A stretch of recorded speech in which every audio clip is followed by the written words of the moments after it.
Moi, je choisirais métamorphose. Je crois que 2024, c'est la métamorphose, l'année de la métamorphose. Moi, j'aurais plutôt dit, une année structurante, puisque c'est la première année, pour la filière ameublement, sur le nouvel agrément avec, des changements majeurs sur, la réparation, le réemploi, une nouvelle dynamique. Donc, je dirais structurant.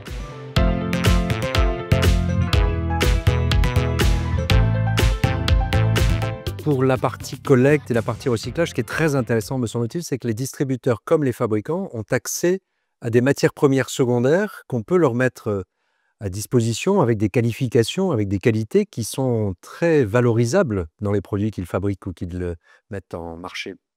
Et puis, on va avoir aussi une mutualisation, et des synergies qu'on va pouvoir développer en amont, c'est-à-dire au niveau de la relation avec les fabricants et les distributeurs, avec lesquels on va, pouvoir, proposer un service tout en un sur, les différents produits qu'ils vont pouvoir, mettre sur le marché.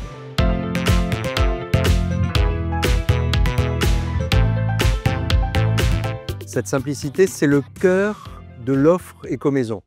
Alors, elle est en transformation. Quand on se pose la question de savoir ce qui est déjà là et ce qui manque, on peut dire qu'on peut toujours progresser pour la simplicité. On peut faciliter la codification des produits et des matériaux quand on est metteur sur le marché. On peut faciliter l'accès à des points de reprise quand on est détenteur de déchets. On peut faciliter l'accès à la matière première secondaire quand on est fabricant et qu'on a besoin d'incorporer ces matières. Simplicité, c'est le nouveau mode opératoire qui a été proposé depuis 2024 et qui va, je crois, se poursuivre en 2025.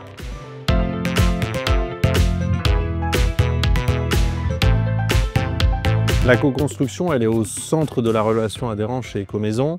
On organise depuis plusieurs années des groupes de travail autour des matériaux, des produits, de l'innovation. Et on fait participer les adhérents à chacun de ces groupes de travail pour essayer de trouver des solutions qui soient les plus pertinentes pour eux, sur le terrain, en magasin ou en usine.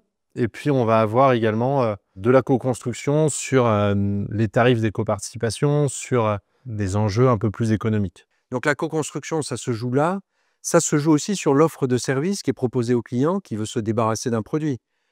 On l'a noté à plusieurs reprises, le réemploi est devenu un sujet de très grande importance. Les Français aiment acheter d'occasion. Les entreprises souhaitent parfois monter des gammes de produits d'occasion, de seconde main. Et les associations sont là pour fournir le service. Là aussi, co-construction, clients, partenaires de l'économie sociale et solidaire, distributeurs.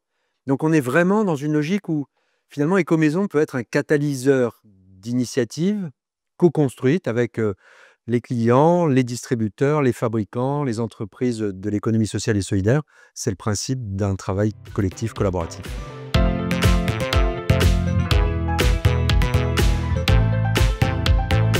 Une fierté pour 2024, c'est les AMI, l'appel à manifestation d'intérêt qu'on a lancé sur le réemploi, plusieurs millions d'euros qu'on oriente vers ces structures pour leur permettre de se doter, de s'équiper, de monter en compétences sur le réemploi et atteindre ces objectifs particulièrement ambitieux à l'horizon 2029 en termes de réemploi.